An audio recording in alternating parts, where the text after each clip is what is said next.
Hola, buenas noches, bienvenidos a Ciudadano Político. Hoy estaremos junto al diputado Andrés Longton comentando el rol de la oposición estos meses, su experiencia como jefe de bancada de RN y mucho más. Quédense por una muy buena entrevista.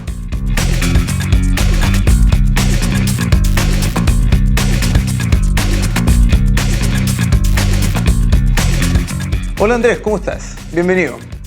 Muy bien, gracias Cris por la invitación. Gracias por estar acá en Ciudadano Político. Bien, estamos con Andrés Longton, diputado de RN por segundo periodo y además jefe de bancada este año. Te tocó un año especial para ser jefe de bancada de RN. ¿Cómo estuvo eso? Sí, intenso. Primer año de gobierno del presidente Boric. Obviamente que desde el punto de vista legislativo iba a ser intenso porque venía un programa de gobierno supuestamente cargado de reformas estructurales y además un plebiscito.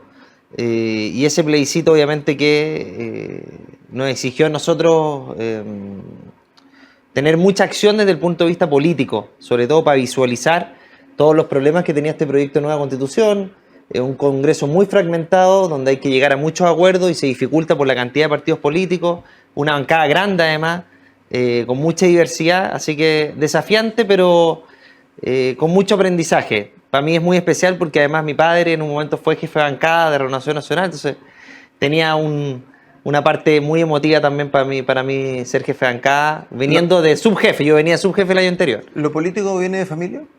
Sí, totalmente. Yo crecí en una familia muy política y me formé en un ambiente muy político.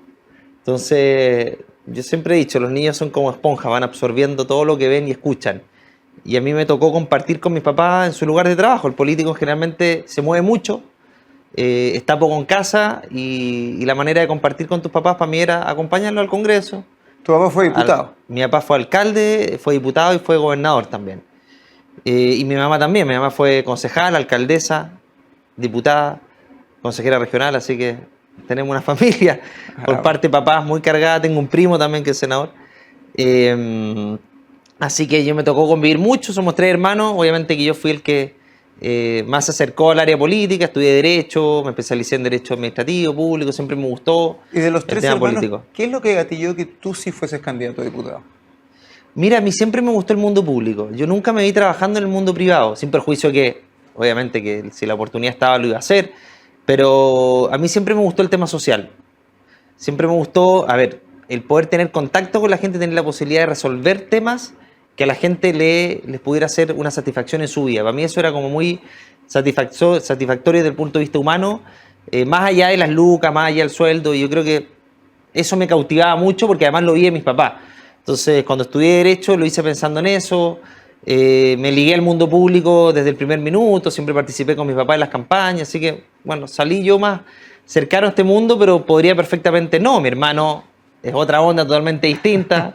Yo un poco lo seguí en ese camino. Más de una vez, ¿eh? No Cruzan siempre. los nombres. O sea, que tú me hayas dicho Andrés, fue casi no te respondo, porque estoy tan acostumbrado que me dicen Arturo, casi te corrijo y te digo Arturo.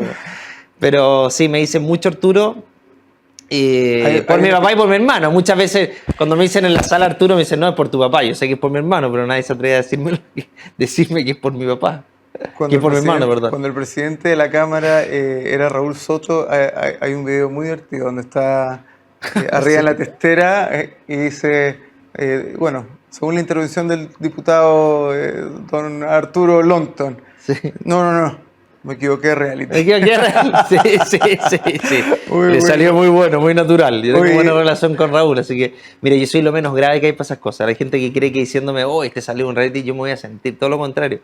No solamente estoy orgulloso, sino que si retrocediera el tiempo lo haría de nuevo. Cuéntanos, ¿cómo fue esa pasada? ¿Cómo llegaste a este cuento de los realities? ¿Tienes 3 realities en el cuerpo? Tengo 3 realities en el cuerpo. Es que igual que los diputados, son 3 periodos. Yo estaba trabajando en la Seremi de Educación, en Viña. Era asesor jurídico en la Seremi. Partí el año 2010, primer gobierno Piñera, y estábamos ya cercanos al 2012, y fui a un casting. Todos creen que entré por mi hermano. Obviamente que yo veía a mi hermano en la tele, me entretenía mucho en los programas de competencia, y fui al casting, le gustó el productor, negociamos también porque yo estaba trabajando, tenía compromiso, etcétera, y me tiré el salto a la piscina sin agua, entendiendo que todos no todos, pero gran parte, mi papá entre ellos me decían, Andrés, va a ser difícil encontrar pega después, cómo te va a mirar la gente. Estamos en un claro, porque estamos en un país también muy prejuicioso, muy estructurado, muy conservador. Si tú entraste a un reality casi que no eres bueno para nada más. Entonces yo ya tenía mi carrera, estaba estudiando un magíster, entonces dije, bueno, yo tengo la oportunidad de hacerlo y el día de mañana me reincorporaré a esto y bueno, tendré que remarla para volver a lo mío, pero yo nunca entré a la televisión pensando que iba a ser mi trabajo, un trabajo permanente. Yo sé que los reality duran poco, si al reality le da mal ni hablar, porque ahí uno se queda sin pan ni pedazo, sin pega y no te pesca nadie. ¿Y fue difícil reincorporarte después al trabajo? Sí, fue muy difícil. Me costó harto. De hecho, hubo varios trabajos que yo, por ejemplo, el Congreso, yo postulé y yo quedé primero en una prueba en el Congreso y no me dejaron. Entré tiempo después, obviamente, después de mucho insistir, precisamente por aquello, pero yo me costó mucho, precisamente porque hay un prejuicio. Yo venía de la televisión, yo venía de un reality. Y hubo otros trabajos que también postulé en el mundo público. Todo lo contrario, y la gente pensaría que uno tiene, como tiene papás políticos, el famoso pituto, ¿no? Pero en mi caso no. Fue porque yo postulaba, salía en el diario, la gente se asustaba, ¿cómo la vamos a contratar? Vamos a tener los focos puestos en él. Y finalmente yo tenía que esforzarme el doble, estudiar mucho, obviamente, para poder dar un buen examen. Pero a pesar de ello, rebotaba. Por eso yo siempre le agradezco al senador Espina que él me dio la oportunidad de volver. Y le estoy eternamente agradecido porque lo fueron a buscar, hasta SQP lo fue a buscar al aeropuerto. Le preguntaron de la cuarta, porque como me había contratado un ex chico reality, lo iban a encarar. Oye, a Espina, salió en los diarios la tercera y Espina, duro como una tabla. Es un buen profesional y yo lo contraté por sus capacidades profesionales y está haciendo un excelente trabajo. Listo, cerrado. Y sabes que no fue más noticia. Fue más noticia, por eso estoy eternamente agradecido del ex senador Espina, que hablé con él hace poco además y que aprovecho para darle saludos. Buen hombre y además fue capaz de sobreponerse a eso, que no es fácil, porque siempre los políticos no quieren estar en el ojo de la palestra por cosas anexas a su trabajo, por lo tanto yo lo valoro mucho y bueno, y él me dio la oportunidad y se fue desencadenando el trabajo, fui a trabajar de funcionario en la Cámara, después Cristian Monker me convenció de ser candidato, y bueno, y acá estamos. Y acá estamos. 2 periodos legislativos, jefe de bancada. Así es, jefe de bancada, terminando ya mi jefatura en 11 de marzo del 2023. Y feliz porque fue, creo que, a ver, obviamente que fue complejo desde el punto de vista de cómo lo ha hecho el gobierno, solo somos muy críticos de lo que ha hecho este año el gobierno, pero sí muy tranquilo porque creo que desde el punto de vista de la bancada hemos trabajado más cohesionadamente. Y bueno, quedan muchos desafíos, pero creo que fue un bonito aprendizaje político. Creo que hay un grado de maduración detrás también. Yo es mi segundo periodo, cumplí 40 años hace poco, pero sirve mucho porque uno se va nutriendo además de muchas miradas. A uno le toca mucho conversar con los que están enfrente, etcétera. Parar la oreja en buen chileno para ver las distintas sensibilidades. La tolerancia también se cultiva mucho, así que desde ese punto de vista yo creo que me sirvió mucho. 40 años, joven pues viejo. Joven. ¿Estás casado con una argentina? Me voy a casar, estoy comprometido. ¿Te vas a casar con una argentina? Me voy a casar. ¿Ya? ¿Hace cuánto están comprometidos? Hace un año ya. Casi un año. Bueno, ahora en febrero. ¿Post pandemia? Sí, post pandemia. Ya. O sea, claro, empezamos a salir en la pandemia y bueno, la pandemia, porque para todos les trajo puras pesadillas, para nosotros, a mí me trajo el amor. Así no, que... no todo, ¿no? Mira. Sí. Bueno, por eso te digo, a mí me trajo puras cosas buenas desde ese punto de vista, así que me caso ahora en poco tiempo más. Ella vive acá hace muchos años, así que muy feliz, muy enamorado. Mira, felicidades. Así que muy contento. Felicidades. No hay hijos hasta ahora. No, hasta ahora no, pero están los planes. Coming soon. Coming soon, así es. Bien. ¿Ellas te acompañan en todas estas aventuras políticas? Los políticos tienen un horario especial. Hay días más preocupantes, hay días donde uno está un poquito más cabizbajo, hay días donde está un poquito, me imagino que tiene jornadas a veces de 12, 14 horas. ¿Te acompaña? Sí, me acompaña y me entiende. Mira, yo lo hemos conversado con ella. Muchas veces los políticos salen con gente del mismo mundo porque hay un trajín, hay un ambiente en común. Es muy difícil entender. Hay un entendimiento. Hay un entendimiento. Es difícil entender el trabajo del parlamentario o el político en general porque tiene que trabajar muchas veces fin de semana, horarios largos, no hay un horario fijo. Pero ella me entendió rápidamente y se adaptó y nos adaptamos muy bien mutuamente con los tiempos. ella le gusta mucho la política, además. Es muy opinante. Los papás también de ella, por lo tanto siempre hay temas de conversación en torno a la política. Así que hay un buen complemento y ella me entiende y confía en el trabajo que hago, en lo que me toca desempeñar. Por lo tanto, yo creo que estoy con una persona que hay un entendimiento pleno y eso yo creo que es parte también del amor, del cariño y bueno, de la relación de pareja cuando está tan consolidada. Cuando te mandas algún chascarro político por ahí, cuando vuelves a casa te dice, puta Andrés. Sí, sí. Es más de derecha que yo, así que. Es un poquito más que yo. Bien, la queremos en la próxima entrevista acá sentada. Así que a veces me. Sí, no, me critica a veces. Y otras veces me dice que está bien, pero hemos discutido por política. Muchas veces. Pero qué bueno tener un partner en casa que sabes que lo que te va a decir, te lo va a decir desde el cariño y objetivo, además. Lógico, no, me lo hizo objetivo y sabe mucho, por lo tanto, bueno, ella muy involucrada en la política argentina y es muy sincera además, así que me dice... Ahí sí que hay para comentar. Hay que comentar mucho, ¿no? Ella es de las personas que viaja a votar. O sea, ella vive acá y hay elección a presidente, la última vez viajó a votar por Macri y viajó especialmente. No, es muy política. Bueno, ella es de Córdoba, que dicen que son dos países distintos, porque un país es Argentina y otro es Córdoba, porque Córdoba es una provincia muy de... O sea, que siempre vota por presidentes más cercanos a la derecha. ¿Y quién le gusta ahora para las próximas elecciones allá? ¿Larrete, Bullrich o Macri? Le gusta mucho Macri, pero sabe que es difícil que haya Macri, así que está entre Bullrich y Larreta. Está entre los dos. Parece que Larreta lleva ventaja. Larreta, para los que nos están viendo en casa, Sí. es el actual... ¿Es alcalde de Buenos Aires? ¿Es el título? Es alcalde de Buenos Aires, sí. Sí. Alcalde de Buenos Aires y tiene ventaja porque además es de la provincia más grande de Argentina, por lo tanto tiene un bolsón electoral muy grande. Ahora Bullrich también están divididos ellos en la familia. Sí. A ellos, en su familia hay algunos que les gusta Bullrich también. Así que, bueno. Pero lo importante para ellos es poder que no siga el kirchnerismo. Esa es la primera prioridad. Bien, Andrés. Bien, nos vamos a una pausa, volvemos, estamos con el diputado Andrés Longton. ¿Sabías que Grupo Patio trabaja día a día con un propósito claro? Unir personas y enriquecer más sus vidas. Descubre mucho más en patio.cl. Bien, estamos de regreso con el diputado Andrés Longton comentando lo último en la política chilena.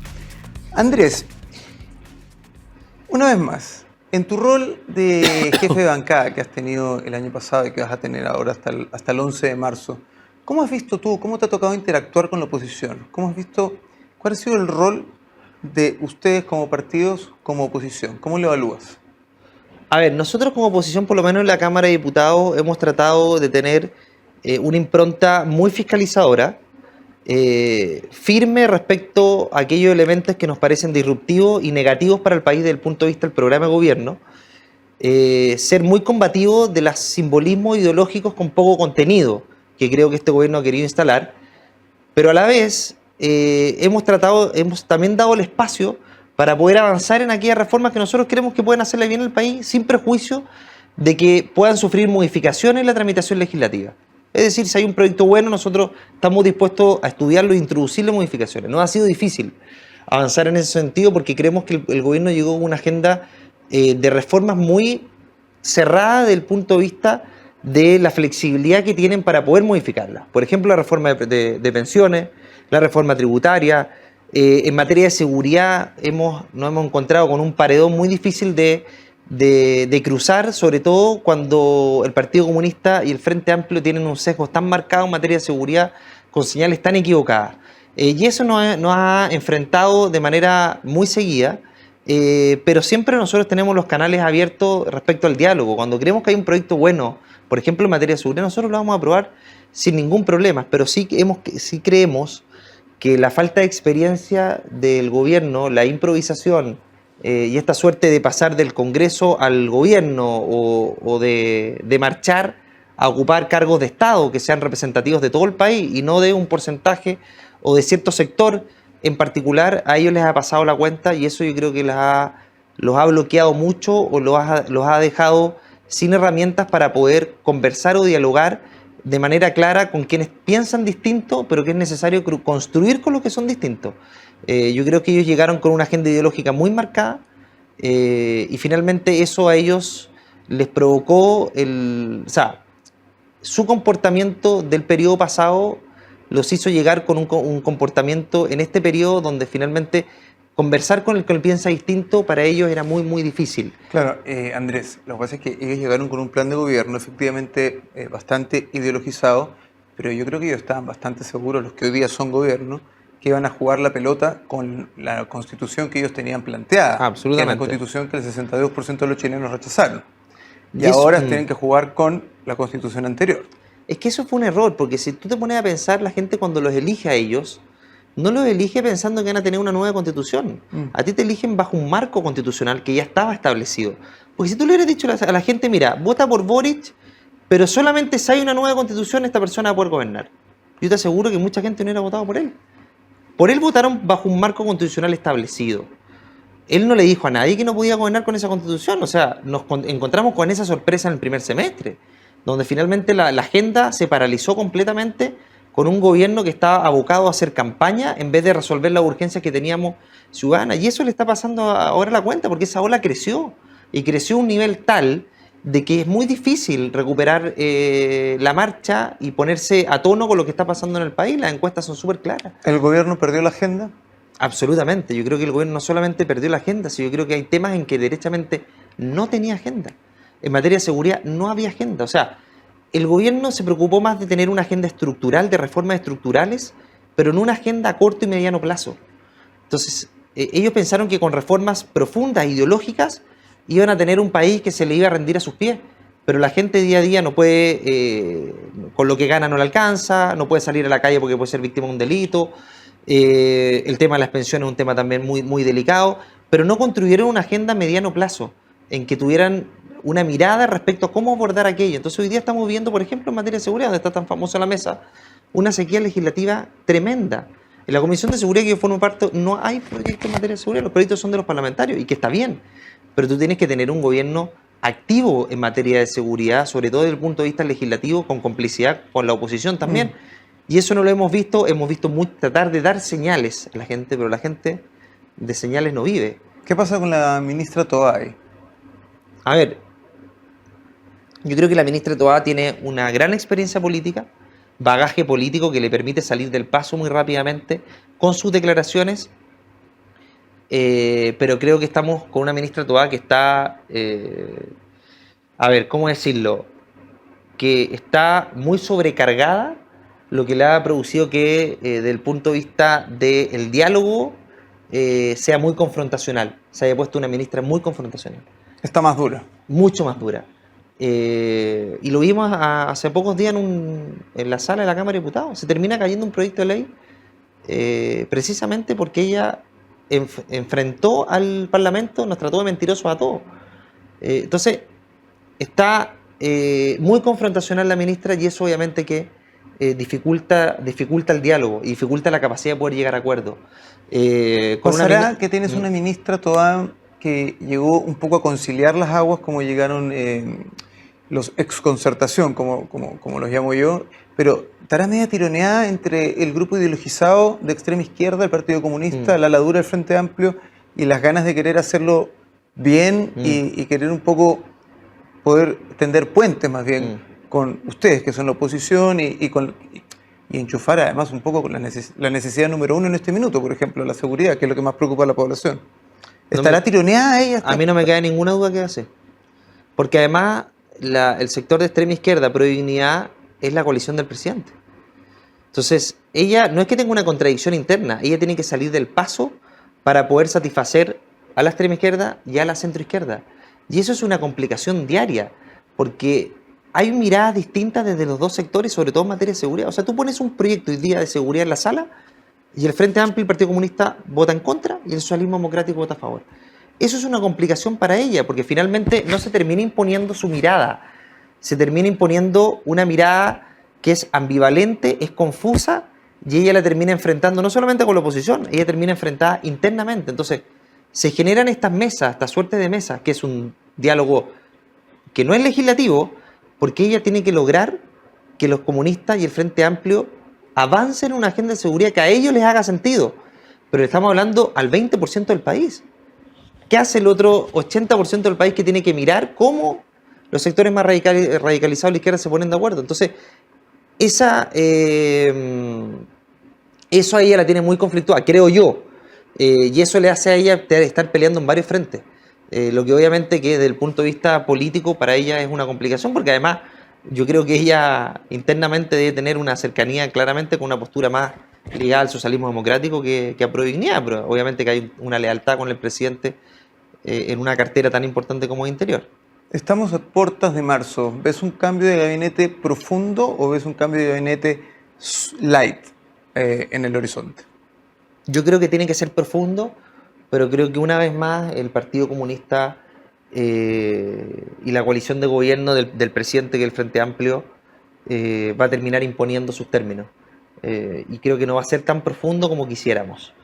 Yo creo que tiene que tener más espacio el socialismo democrático. A mí no me cae ninguna duda que los ministros que representan ese sector lo han hecho mejor que los de Prodignidad, porque hay una mirada de Estado, hay una experiencia, hay un bagaje político, hay un sentido de realidad distinto, hay un acomodo de la centroizquierda a su identidad original, no por tirarle flores, no creo que lo han hecho tampoco tan bien, pero creo que esa mirada menos ideologizada creo que conecta mejor con lo que está pasando en el país, y esa experiencia, poca improvisación, derechamente ineptitud que están mostrando algunos personeros del gobierno, requiere una mirada, un cambio profundo, pero como te digo, el Partido Comunista por ningún motivo, o el Frente Amplio por ningún motivo, van a permitir que el socialismo democrático se instale en el gobierno, porque eso puede producir un quiebre que no va a tener retorno. Entonces el presidente tiene que estar dispuesto a que ese quiebre se genere, y yo creo que no va a estar dispuesto, porque se le queda absolutamente desprovisto de la coalición que lo llevó, o de la coalición que directamente lo llevó al gobierno, o que le dio la plataforma, quizás. Si tú estuvieras solo con el presidente Gabriel Boric y él te pidiese consejo en ese sentido, ¿tú le dirías que rompiese filas con la extrema izquierda para poder tener un país gobernable? Porque, a ver, socialismo democrático, la centroizquierda, sigue muchos de los planteamientos que él pueda tener, genuinamente, queriendo un mejor país, mejores beneficios sociales, etc. Que está bien, y yo creo que apuntan en la dirección correcta. Pero este lastre que arrastra el Partido Comunista y a Prodignidad, ¿tú crees que él pueda dejarlos de lado en algún minuto? Le quedan 3 años. Es una buena pregunta. ¿Tú qué le dirías en un café a ustedes a solas? A ver, si uno le habla de la guata, yo le diría eso, pero yo creo que él está en un callejón sin salida. Porque si él le da vuelta la espalda a la coalición que lo llevó, o que le dio la plataforma para llegar al gobierno, yo creo que ese sector se le puede volver en contra. Y precisamente le van a responder con la misma moneda. Van a salir a las calles. Y eso para él puede ser muy duro. Y finalmente, desde su sector, le van a tornar ingobernable el país. Y eso puede ser quizás más dura que la oposición que hacemos nosotros, que es una oposición natural, no estamos en el gobierno, pero la oposición desde adentro, con un Partido Comunista fuera del gobierno y el Frente Amplio colgado del balcón, creo que a él le puede producir una fractura interna que le va a hacer ingobernable el país. Por lo tanto, yo sí creo, tratando de ser honesto con el presidente, que él tiene que darle más espacio al socialismo democrático, sobre todo en aquellas carreras, aquellos puestos más técnicos, y también en aquellos puestos que son más políticos. Creo que tiene que saber equilibrar. Hoy día el socialismo democrático tiene pocas subsecretarías, si bien tiene algunos ministerios, pero yo creo que tiene que empezar a empatar la ecuación. Hoy día está lejos de ser empatada esa ecuación, y para eso necesita incorporar más gente de ese mundo, que tiene además una experiencia de Estado que ellos no tienen, y el presidente necesita asesores que le digan la verdad, que no le peguen en el hombro, que no le hagan las palmaditas que está todo bien en el hombro, porque eso es lo que el presidente hoy día lo está llevando a cometer, por no improvisación, pero por esa esencia que tiene él, tan ideologizada, tan revolucionaria, a él lo hace no comprender el rol de Estado que está cumpliendo como presidente de Chile, que es un presidente para todos los chilenos, no un presidente de una asociación ¿cómo se llama? De los estudiantes, ¿cómo se dice? De una dirigencia estudiantil. Es una presidencia de todo el país. Y eso lo hace a él tener una mirada de Estado que no tiene respecto a ciertos temas. Lo que pasó con Yaitul, lo que pasó ahora con Mateluna, son cosas que un presidente no puede hacer y no se le puede tolerar hacer. Entonces, para eso él requiere gente que piense distinto a él, al lado. Sí, el episodio de indulto fue bien lamentable. Sí. Nada que decir. Bien, Andrés, muchas gracias por habernos acompañado en el capítulo de hoy. Seguiremos esta entretenida entrevista junto a Andrés Longton el próximo miércoles a las 10 de la noche. No olviden vernos a las 10 de la noche en Sapin TV, canal 182, a través de nuestro canal en Agricultura en YouTube y radioagricultura.cl. Gracias por habernos acompañado. Nos vemos la próxima semana siguiendo la segunda parte de esta buena entrevista. Gracias por acompañarnos.